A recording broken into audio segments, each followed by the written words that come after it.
Europe, France, Mont Blanc. March 24th, 1999, 10:30 a.m. The world's deepest tunnel, cut through solid rock, lies 2,478 meters beneath Mont Blanc, Europe's highest mountain. It's a vital road link between France and Italy, one favored by truck drivers, especially as it shortens their journey time from 7 hours to only 15 minutes, and saves the climb through winding mountain roads. More than 5,000 vehicles use the tunnel every day, including tourists, locals, and lorries.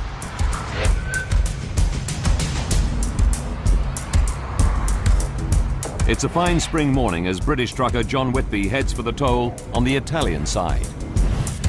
As you come up through the mountains towards the tunnel entrance, it's very picturesque, and then there's this little black hole in the side of the mountain. Prior to this particular day, I'd always been quite happy to go through the tunnels. Some use the tunnel for pleasure. Extreme skier Nicolas Borghi is heading from his home in Italy to the ski slopes of France. That day, the snow conditions were perfect. It is my passion to ski off-piste. We packed our ski boots and all our other gear in the car and drove towards the tunnel. When we got there, we paid our tolls and entered the tunnel as we'd done 1,000 times before.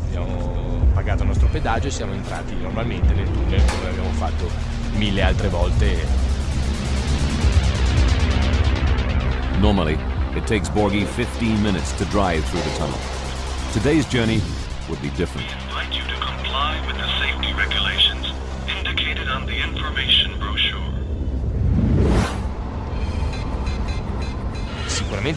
Surely it's always dangerous to cross a tunnel, but nothing had ever happened before. And we wish you a pleasant trip. As Borghi and Whitby drive through the tunnel from Italy to France, 2 independent control rooms monitor their progress. One on the Italian side and one on the French side. Up until now, it's just another day in the tunnel. A tunnel that has carried more than 45 million vehicles since it opened in 1965. A remarkable feat of engineering. It took 4 years to blast through the solid rocks in the Alps to create one of the longest road tunnels in the world, and one of the safest. 18 fire refuges are spaced every 600 meters throughout the tunnel.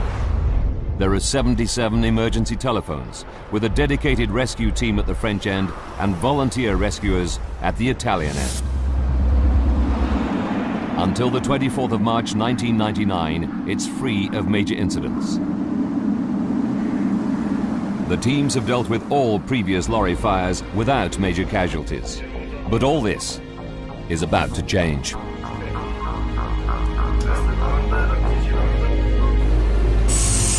"10:46 a.m. A 40-ton refrigerated lorry arrives at the toll booth on the French side of the tunnel. Just one of the 2,000 lorries that use the tunnel every day. Behind the wheel is Gilbert de Grave, a 57-year-old Belgian driver with 25 years experience. 10:47. He enters the tunnel and reaches 60 kilometers per hour.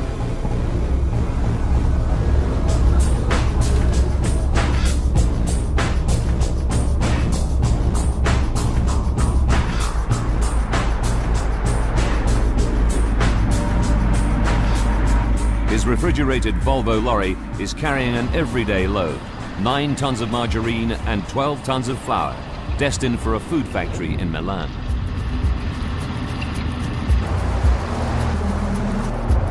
Other lorries and cars enter the tunnel behind him.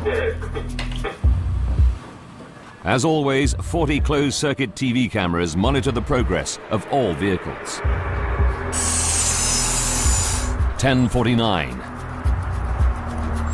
De Grave's lorry has been in the tunnel for 2 minutes, but neither he nor the closed-circuit TV cameras can yet pick up the first signs of trouble. White smoke is escaping from behind his cab. De Graaf's lorry is now more than 2,400 meters underground and over 2 kilometers into the tunnel. Unaware of the smoke, he continues on his journey. 10:50. The smoke increases. De Graaf is nearing the middle of the tunnel. 9 sensors run the length of the tunnel. They feed information on the visibility to control rooms at either end. When visibility is reduced by 30%, it triggers an alarm. But the smoke billowing from De Graaf's lorry is not that dense yet. At last, De Graaf does notice. I looked at my side mirrors. I saw some smoke at the right side, but not much. So I drove on normally. It's 10:51. De Graaf is 5 kilometers into the French side, and the situation is now far from normal. Oncoming cars and lorries can clearly see smoke from behind the cab. It passes under the trailer and swirls up towards the roof of the tunnel. More and more drivers realize something is seriously wrong. They try to get De Graaf's attention. 10:52. Now the smoke is dense enough to trigger the tunnel sensors. These raise an alarm in the French control room, but not the Italian one, as it's been turned off because of a false alarm the previous day. False alarms are not uncommon. At this stage, only the French tunnel operator hears the alarm, but doesn't know its cause. Meanwhile, the entrance tolls to the tunnel remain open. Vehicles continue to enter from both ends.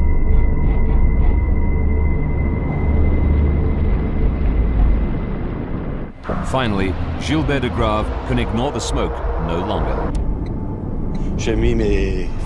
As I drive, the smoke is increasing.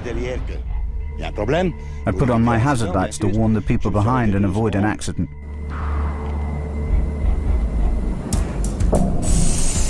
It's 10:53. He brings his lorry to a halt. He's 6 kilometers in, the halfway point of the Mont Blanc tunnel. I stopped slowly. I got out of the truck and the smoke was much more noticeable. A queue quickly forms behind him. I tried to grab hold of the extinguisher, but I didn't have time because the whole cabin was in flames. Suddenly, it explodes. De Graaf abandons his lorry and runs towards Italy. Driving towards him on the other side of the road is the Italian skier Nicolas Borghi.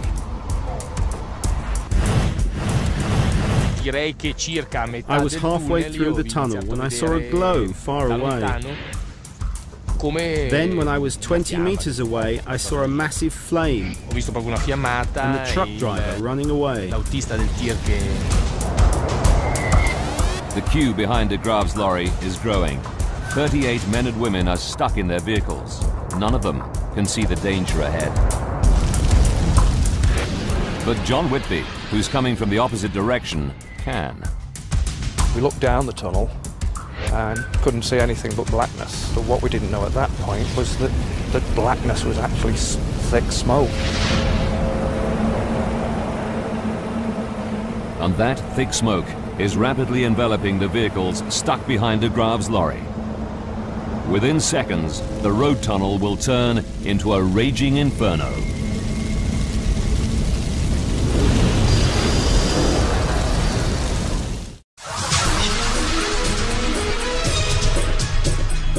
A lorry traveling from France to Italy in the Mont Blanc tunnel stops and erupts into flame. A line of vehicles comes to a halt behind it. Alarms trigger in the tunnel's control rooms. But operators do not yet realize the seriousness of the situation and continue to allow vehicles to enter the tunnel from its 2 entrances in France and Italy.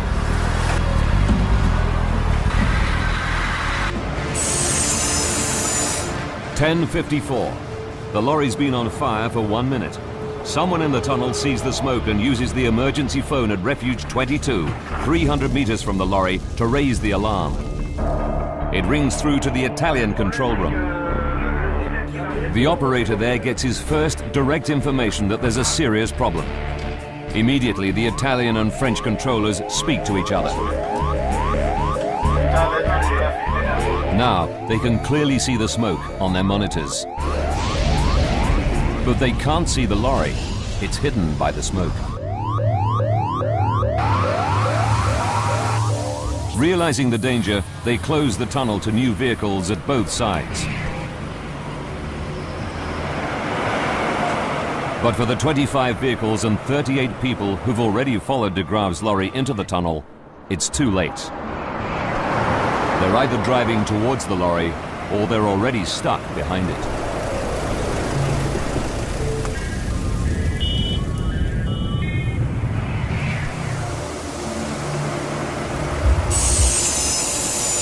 (10:56).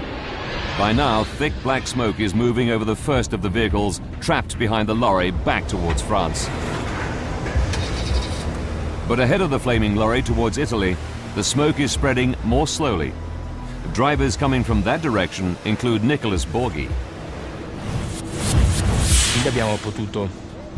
I myself and the cars behind me were able to reverse till we reached a lay-by where we could do a U-turn and head towards the exit.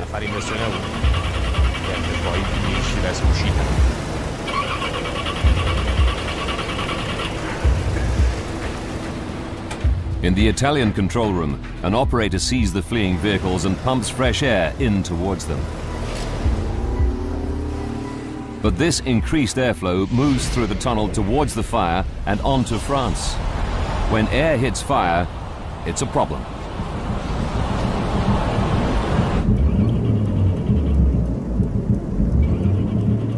Like Borghi, John Whitby is also trying to escape.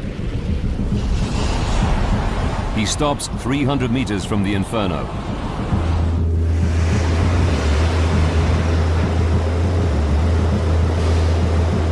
But the tunnel is too narrow for his lorry to turn. He has no choice but to abandon it. As he does, he looks back on the trapped vehicles. There must have been a lot of people that just did not stand a chance at all. It must have been absolutely horrifying for them. As Whitby makes his escape, the fire is burning fiercely, producing more and more thick black smoke. 10:57. The fire has been raging for just 4 minutes. Yet the killer smoke has already covered almost half a kilometer on its way towards France. The alarm reaches the tunnel's rescue team stationed at the French entrance. A 4-man team prepares to go in.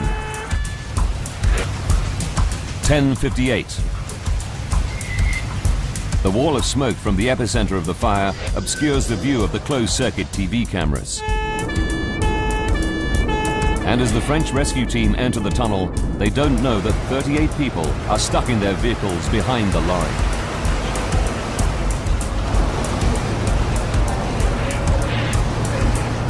For the drivers, the situation is horrific.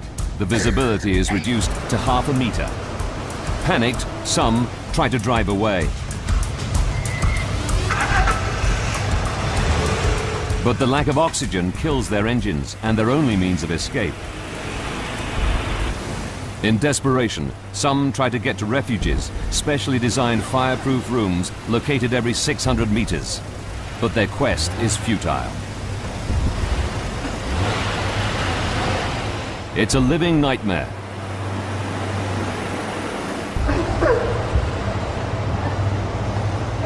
Most of those trapped are unconscious within minutes.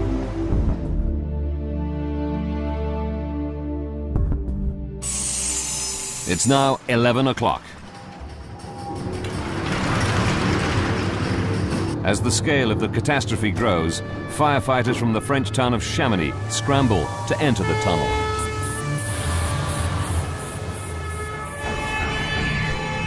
But they manage to travel less than 4 kilometers before their vehicle is engulfed by the wall of smoke. Unable to turn it around, they're forced to abandon it and seek shelter in a maintenance room where they'll remain for 5 hours.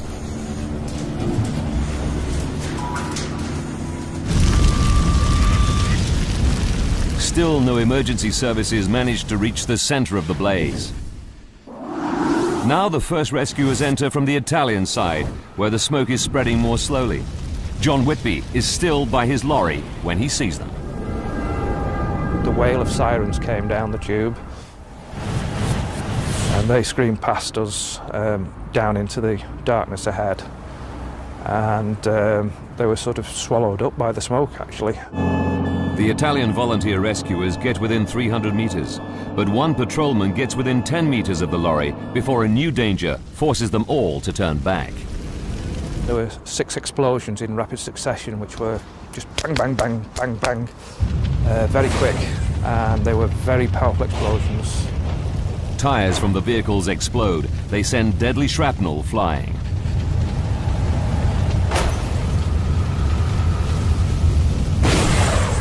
Tunnel walls shook with the force of the explosion.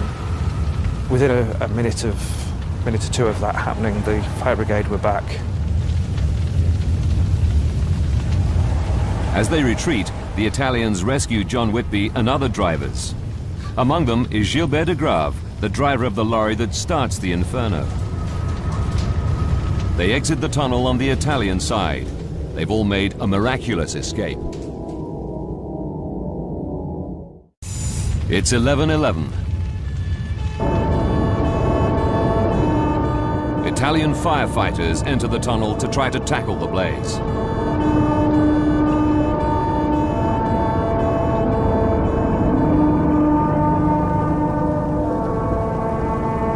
Leading them is Fire Chief Dionigi Glari. We could see in the distance a wall of smoke that we tried to penetrate with our vehicle. But again, the smoke is too thick, and Glari and his team are forced to retreat.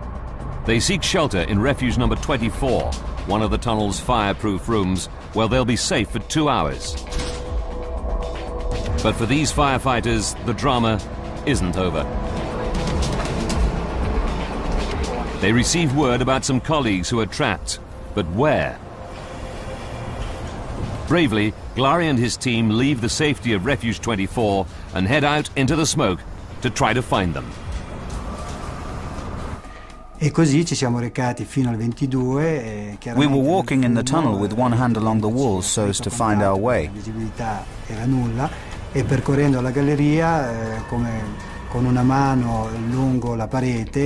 Reaching the next refuge, we entered, looked around and found there was no one there. The conditions worsen, and after 10 minutes the firefighters are forced back to Refuge 24 to find, to their disbelief, that the smoke-proof room now offers them little protection.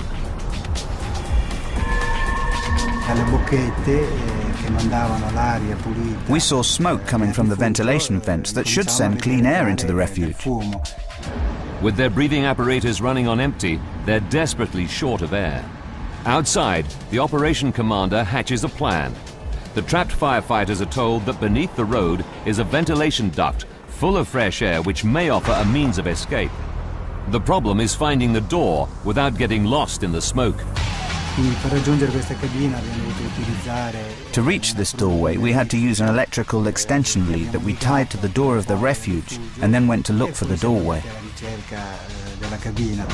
At the same time, more Italian firefighters are sent in through the ventilation duct to try to open the door from below.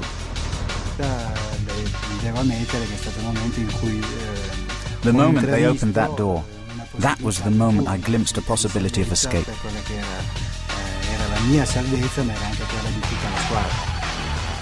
The rescuers become the rescued.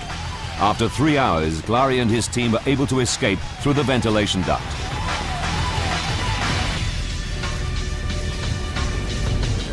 But what they don't know is that 38 people are still trapped inside a tunnel where temperatures reach over 1,000 degrees.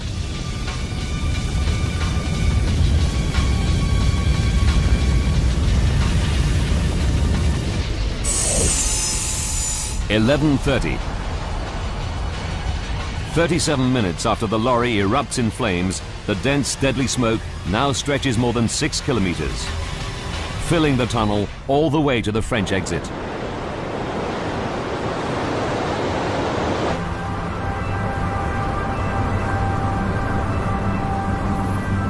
Firefighters abandon all efforts to attack the flames. No one in the tunnel has a chance of survival. Such is the ferocity of the fire that it burns for 53 hours. Only then can firefighters pick their way through the charred debris. They're horrified to discover the remains of the 38 trapped people. These pictures reveal the true extent of the horror. Those who survive, like Nicholas Borghi, are astonished at the fire's ferocity. More shocking is that the heat had melted the steel in the lorries. You could only see the basis of the lorries, the skeleton. What could have happened to those poor people left in there? The disaster takes everyone by surprise. How could such a catastrophe occur here? How could an ordinary lorry carrying an ordinary load of margarine and flour end up causing one of the worst road tunnel disasters on record? From the moment the lorry enters the tunnel, it takes just 14 minutes for 38 people to perish. Now we rewind the events of that fateful day and go deep into the investigation to reveal what really happened.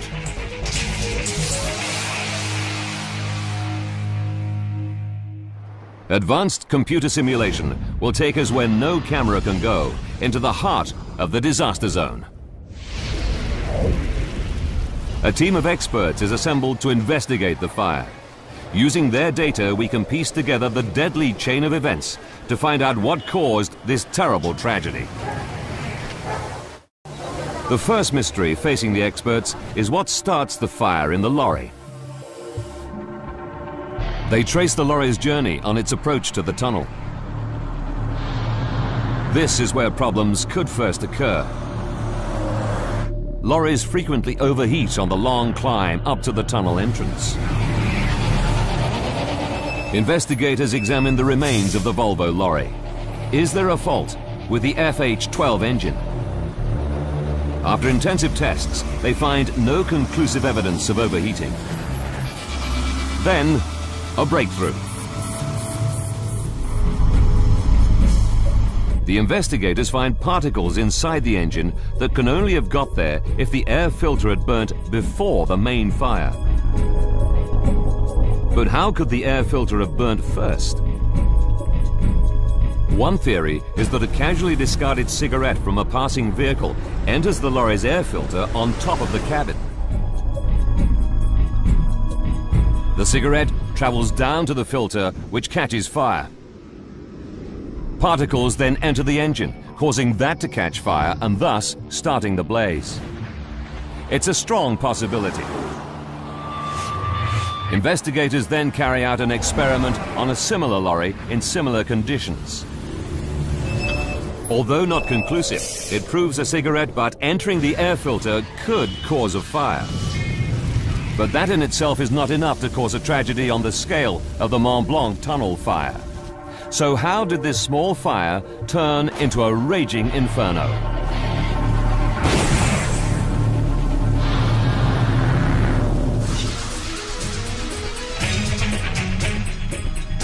Deep in the Mont Blanc tunnel, a minor fire suddenly goes out of control.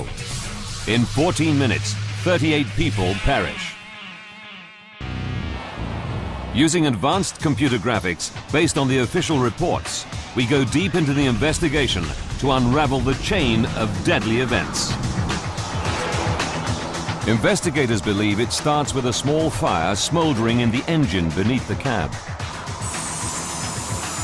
14 minutes from disaster, de Grave enters the tunnel. But the fire only erupts after he stops and abandons his vehicle. Could the movement of air prevent the fire taking hold?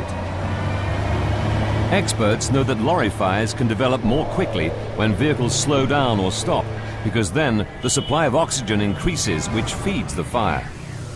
Ed Galea is a fire expert. There was a recent example where a bus had caught fire in an alpine tunnel, and the bus driver continued driving, managed to get the vehicle through the tunnel to the other side, managed to evacuate the vehicle, and then the bus erupted into flames. Perhaps if de Grave had continued driving, he could have made it to the end of the tunnel before the fire flared up. But he didn't. 7 minutes from disaster, he stops halfway through the tunnel. Almost immediately, the lorry bursts into flames. But why did it spread so quickly? Underneath the refrigerated trailer, just meters from the flames, are the lorry's diesel tanks. Investigators realize that in previous lorry fires, diesel is a contributing factor. Did diesel from de Grave's lorry fuel the fire? Didier Lacroix has studied hundreds of fires and knows where to look.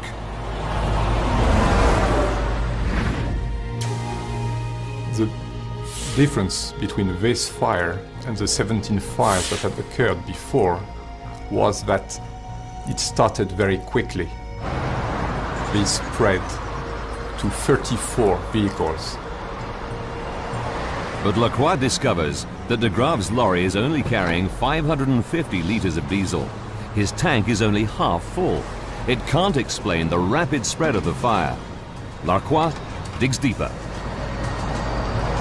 He re-examines every second of the lorry's journey from the moment it enters the tunnel.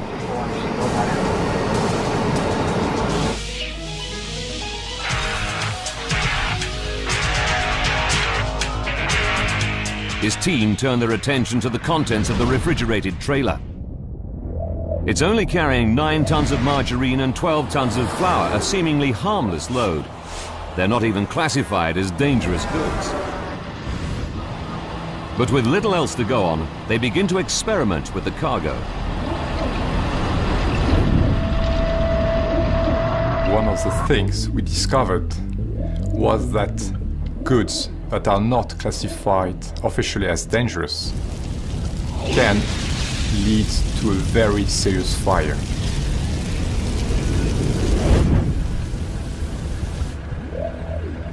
Here, a simple demonstration shows how 1 ton of margarine simulates the cargo.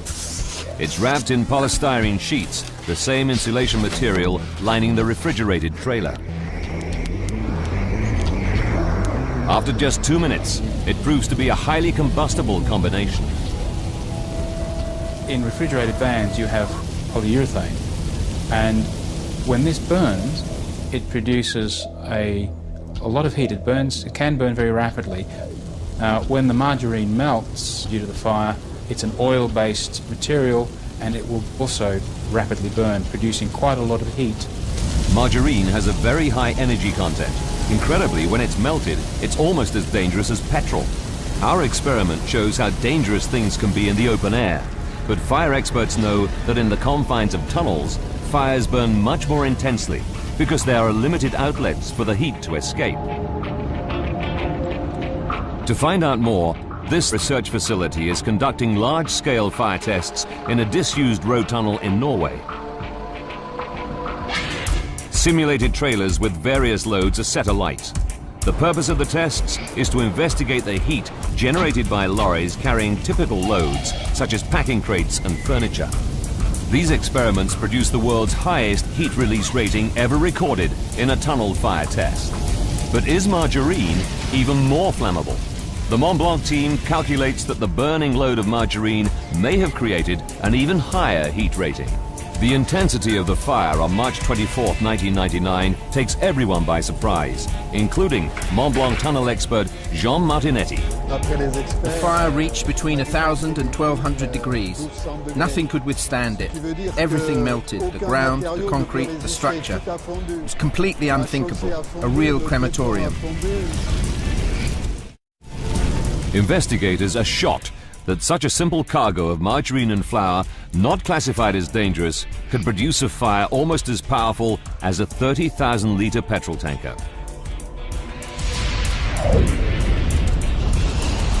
But 14 other lorries are stuck in an 800-metre queue behind the first burning lorry.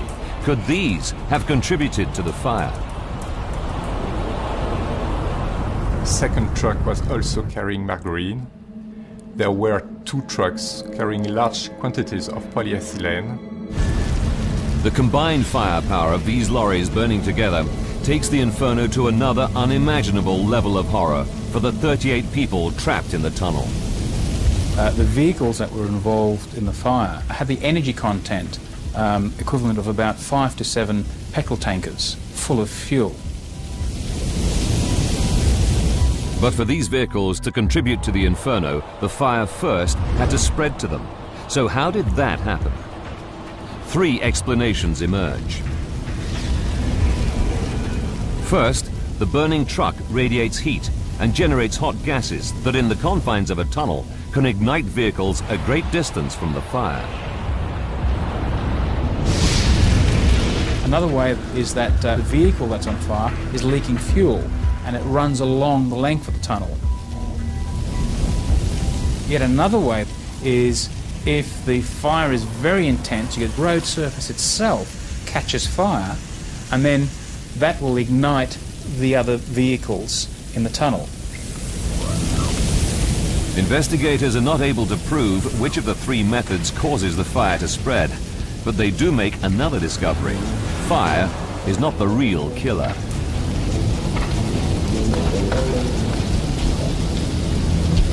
We found out later that people died in the cars before they could even open the doors and get out. So if fire is not the killer, what is?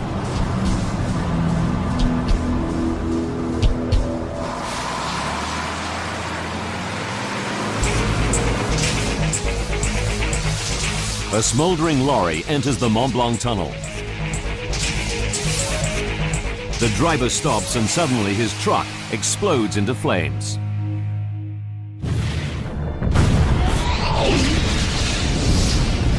Investigators know that the driver manages to escape the Inferno by running towards Italy. But 38 motorists behind his lorry back towards France perish. Why?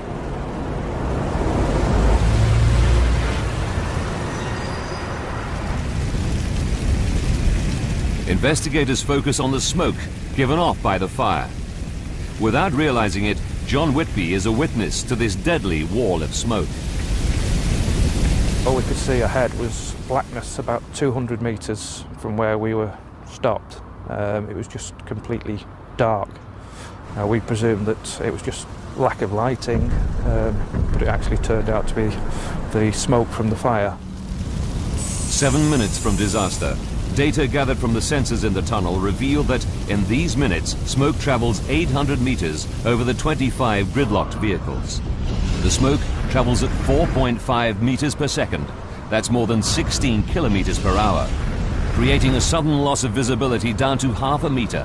It means the trapped drivers have only seconds to decide whether to try to reach safety of a refuge or remain in their vehicles. People probably believe that they're safe in their vehicle, that the smoke is not going to be too much of a problem, that the fire will be brought under control and they might as well stay in their car.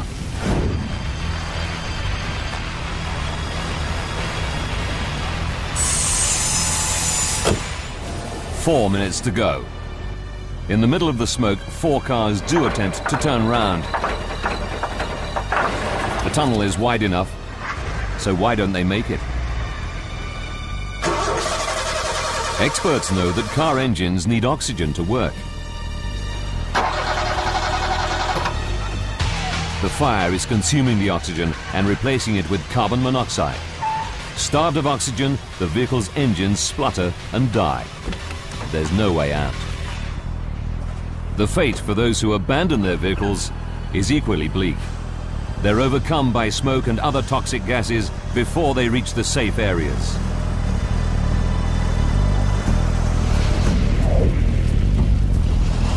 Analysis of the scene reveals that the smoke contains cyanide, a gas that no one can survive. The smoke fills the French half of the tunnel so rapidly that none of the 38 trapped people stands a chance. It's impossible for even the fittest individual to outrun.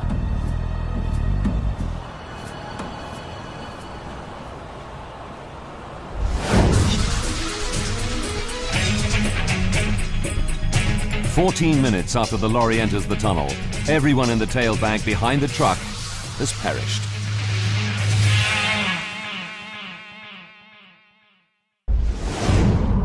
Investigators now turn their attention to why the deadly smoke moves towards France. Normally, airflow in the tunnel is the other way, towards Italy. They discover that weather conditions play a key role. The day of the fire, there were rather unusual weather conditions that happened maybe 20 days a year, with a wind going from Italy to France. And this airflow clearly brought smoke towards France. But Lacroix is not convinced this is the only cause. He knows the tunnel operators can also dramatically affect the airflow using the tunnel's ventilation system. Gigantic fans in plant rooms at both ends enable the operators to supply or extract air through ducts running beneath the road.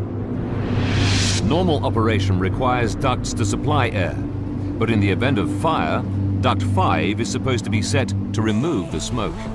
Did operators carry out the correct emergency procedure? Jean Martinetti has studied the official reports and knows the tunnel inside out. He's shocked by what he learns.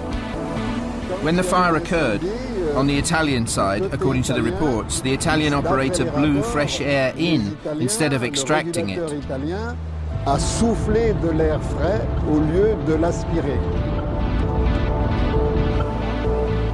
The Italian tunnel operator sees motorists attempting to turn around. To aid their escape, he adjusts the ventilation settings and pumps in fresh air. The disruption of normal airflow plays a major role in the disaster. Although the air blown in from Italy undoubtedly saves some lives, including John Whitby's.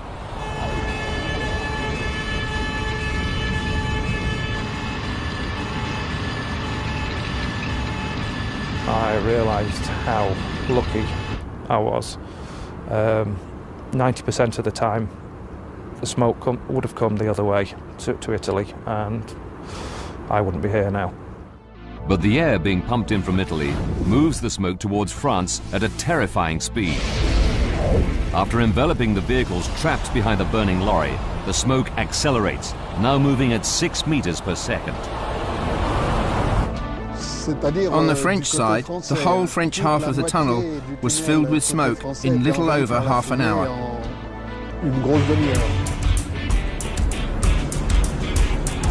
Approaching the fire was now impossible from either end of the tunnel, and all rescue attempts are called off.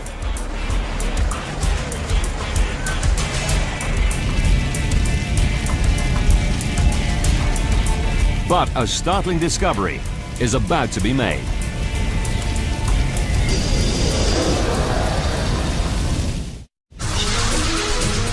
A fire in the Mont Blanc tunnel between France and Italy becomes one of the worst road tunnel fires ever. A critical chain of events causes the disaster. And now investigators find the final link to that chain. Throughout the whole rescue, none of the emergency teams or tunnel operators were aware of the 38 trapped motorists. The closed-circuit TV cameras were so quickly blocked by the smoke, it was impossible for the tunnel operators to see them. Information is limited. Emergency telephones only work intermittently. And sensors that detected smoke were not adequate. In fact, one was even turned off the day before the fire. Worse still, there was no communication between the French and Italian rescuers. Even firefighters become trapped. It was a totally uncoordinated effort. Tackling a fire of this severity seems to take everyone by surprise. One of the serious problems we discovered during the investigation was that over 34 years of operation there had only been one fire drill that had involved public fire brigades. It might explain why it's more than 3 hours after the fire begins that the last of the trapped Italian firefighters, Glari and his team, are brought out through the underground ventilation ducts. They were absolutely black. You couldn't see the colour of the helmets or the uniforms. You couldn't see the colour of the fire engines. Everything that came out of that tunnel was black. It was a horrible sight, really. The Inferno rages for 53 hours before it's extinguished.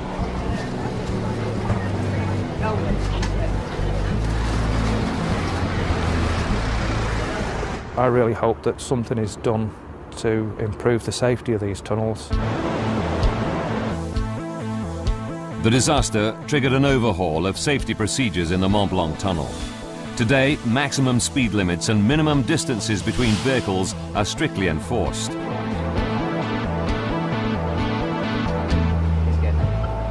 "17 previous fires in the tunnel were caused by lorries, but now sophisticated thermal sensors at each entrance scan all lorries to detect dangerous heat emissions before they enter the tunnel."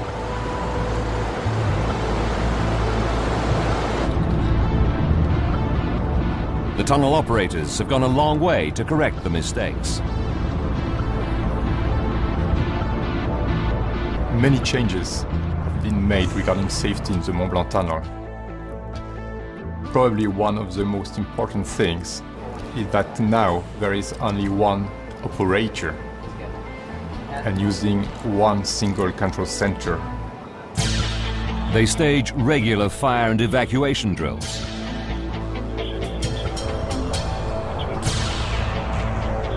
The refuges are now pressurized and fitted with a video link to the control room.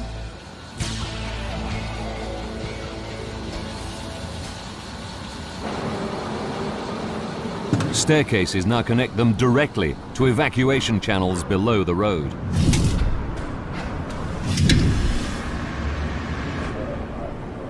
There's now a firefighting team permanently based in the center of the tunnel. And fire trucks are equipped with heat-seeking systems so that they can locate people in zero visibility. March 24th, 1999 provided clues that may save lives in the future. But it's small consolation for relatives of the people who died in the tunnel, including one firefighter who died from his injuries later. Xavier Chantelant will never be the same. J'ai perdu ma belle-mère. I lost my mother-in-law, her daughter, my wife's sister, and also her fiancé. They'd all been staying with us on holiday. For relatives of the victims, like Xavier, there are still many unanswered questions regarding the final moments of those loved ones lost inside the tunnel.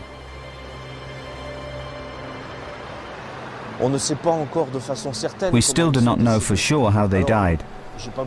I'm sure I don't need to describe the horrific images I have in my head. People running about on fire or collapsing, trying to get out. You think of everything. The Mont Blanc tunnel fire and its critical chain of events reveals the dangers of deep road tunnels. On that day, a white Volvo truck enters the tunnel. A small fire under the cab gives off a stream of white smoke.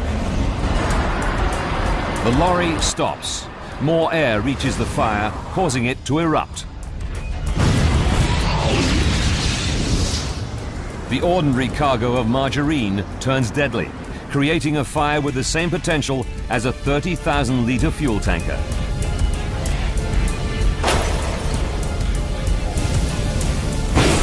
The unusual weather conditions and incorrect use of the tunnel's ventilation system creates a wall of smoke that quickly envelops 38 trapped motorists, leaving them no chance of survival.